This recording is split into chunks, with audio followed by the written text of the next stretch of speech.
bakunzi twama dusanga ijambo ry'Imana mu kigane gihe c'impemburo ndabaramukije amahoro ya Kristo. Ijambo dusanga riri mu butumwa bwiza bwa Yohana igice ca 5 umurongo wa mbere. Yohana igice ca 5 umurongo wa mbere handitswe ngo hanyuma y'ivyo haba iminsi mikuru y'abayuda Yesu aduga i Yerusalemu. Imana ishimigwe ijambo ryayo. Mukundwe ijambo ndakuzaniye wewe uri kuradukurikira uri wenyene canke utwumviriza uri kumwe n'abandi ngomba ndakwara ngo hanyuma y'ivyo haba iminsi mikuru.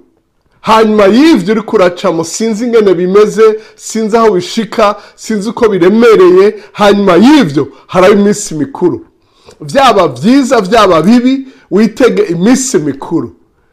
Iyo muhemu yaretse ikintu kikandi kwa bari igituma hari ibintu vyawe vyavuzwe haruguru, sinzi ivyo wo umazemo iminsi, sinzi amakuru ufise, ariko reka ndakware ngo hanyuma y'ivyo haraba iminsi mikuru. Muri iki gihe cyo guheza umwaka hari iminsi mikuru myinshi. Urambara uti no iminsi mikuru imaziki. Iyo iminsi mikuru ibaye amateka arahinduka. Uravye mu gitabo c'itanguriro igice ca 21 umurongo w'8 ngo Isaka arakura aracuka, ise atumira amazimano ababanyi n'abandi bose abakunzi ngo Ishmaeli atwenze, Sara asaba ko amwirukana kuko vyanditswe ngo umwana w'incoreke ntazoraganwa n'umwana w'umugore bwite n'umwana w'umugeni. Imana ishimwe cyane. Igihe c'iminsi mikuru amateka arahinduka. Igihe c'iminsi mikuru muri Matayo igice ca 14 kuva ku murongo wa mbere kuandanya, igihe c'umunsi mukuru w'amavuka wa Herode, umukobwa Herodiya ngo yaratamvye neza bituma basa umutwe wa Yohana bamuca umutwe. Vyari ibintu bibabaje, ariko nico gikorwa ca Yesu catanguriye. Iyo habaye iminsi mikuru amateka arahinduka. Muri Yohana igice ca 2 umurongo wa mbere gushika kwa 12 habaye umunsi mukuru w'ubukwe i Kana Galilaya. Yesu atumirwa muri uwo munsi mukuru. Hariho umunsi mukuru, hari ivyo kunywa hama bisa nibikamye ngo nyina Maria aramwegera ati nta vino bafise. Hanyuma murazi ngene vyakurikiranye ngo afata imibindi yari ngaho bari bakoresha mu mazi yo gukaraba kwihumanura nk'uko umugenzo w'abayuda uri. Ariko munsi ntivyahindutse ivyo kwihumanura, vyahindutse aho kunywera vino. Amateka arahinduka. Mbere muri iyo nkuru nyene bavuga ngo abandi bahora babika iziryoshe, bahora batanga iziryoshe abantu bamara guhimba bakabaha izirura. Ngo ariko wewe ngo iziryoshe nizo wabitse gushika n'ubu. Mu munsi mukuru witege kuronka ibiryoshe. Iminsi umaze mu bintu birura uhora akuryohereze akugire neza. Muri Yohana igice c'indwi umurongo wa 37 ngo ku munsi uherukira iyindi yari iminsi mikuru mu Bayuda, hari iminsi mikuru myinshi. Ngo Yesu ava hasi ngo aduza ijwi ngo namba hari ufise inyota naze anywe.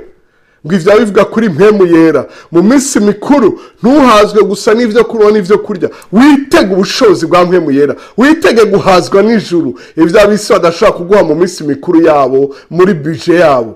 Mu minsi mikuru, muri minsi mikuru twasomye mu gitabo ca Yohana mu gice ca 5 mu butumwa bwiza bwa Yohana igice ca 5 hariho umuntu ngo yaramaze imyaka 38 y'amavuka, ngo yari kimuga, yari ngaho yamanye ubumuga ngaho, abandi bari baje kuhakirira ariko we ntiyakira. Yesu ahageze wawe ndarakira. Mu minsi mikuru witege gukira. Mu minsi mikuru witege kubona igitangaza amazi ahinduka vino. Mu minsi mikuru witege kubona watawe ubunyakamwe bumuvako, ubibana amaje ngo uragomba gukira ngo nta muntu ufise.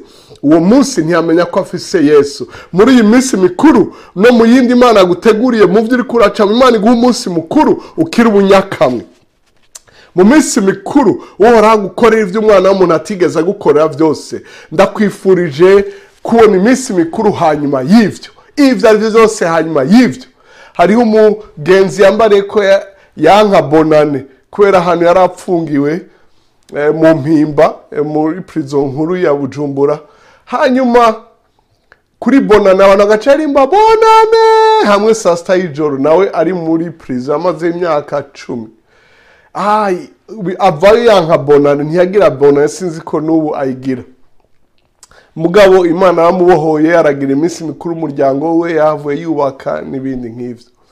Reka ndakubarire ibyabaye ibyawe byose, ndavuze ngo hanyuma y'ivyo uhabwe iminsi mikuru, uronke iminsi mikuru, haba iminsi mikuru mu gishingo cyo kugandara, haba indirimbo n'imbyino no gutazira no kunezerwa.